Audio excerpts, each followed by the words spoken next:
Well, this video did pretty well for a first episode. Let's see what's next.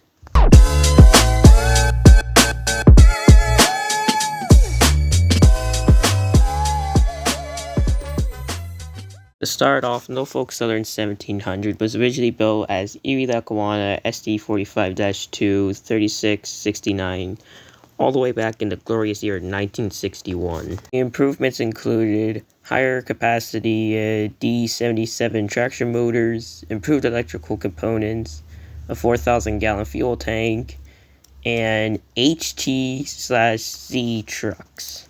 It would serve a pretty good life on Erie Lackawanna, but not for long, as in 1976, it would be absorbed into the Conrail system, in which, after Big Blue was formed, it was renumbered from 3669 to 6654. Now it did many jobs such as helper service on the famous Pittsburgh division, to heavy coal drags also on that division, and just generally doing whatever job needed done over Conrail. However, on June 1st, 1999, Conrail would be split between CSX and Norfolk Southern, with the 6654 going to Norfolk Southern and along with a few others. It would be renumbered from 6654 to 1700, which it kept its number up until modern day. It did what most engines did, doing switching, doing the work for local industries, heavy mainline freight, occasionally going back to its roots of Conrail for its helper service, and doing just general work for NS, and occasionally going off the network for long-haul trains. I could not find an accurate date of when it was repainted, but I would assume it was repainted from at least the early 2000s to mid-2000s.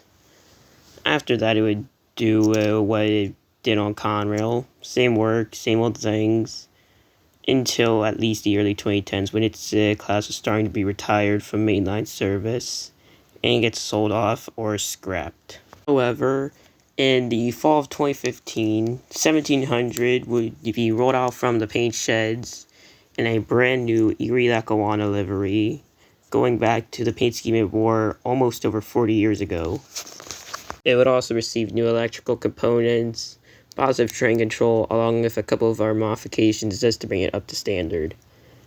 After that, it would work on the main line in places such as West Virginia, Pennsylvania, and many other regions. I even got to see it a couple months ago in Enola when it went for maintenance.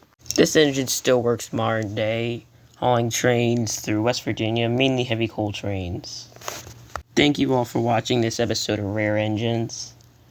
Going from a relatively unknown SD45-2 working for Erie Lackawanna to a railroad that was meant to save Northeastern Railroading, to Norfolk Southern almost getting retired, then eventually getting upgraded to a heritage unit, this locomotive has seen a lot of service over its many years. Hopefully we get to see it for 40 more, 50, or heck, even 60. Either way, I'm glad I got to cover this locomotive, and tune for the next time where we will be covering another pretty rare locomotive you can still see on North American railroads. Thank you all for watching. As always, please like and subscribe, as it helps me a lot, and I'll see you all later. Goodbye.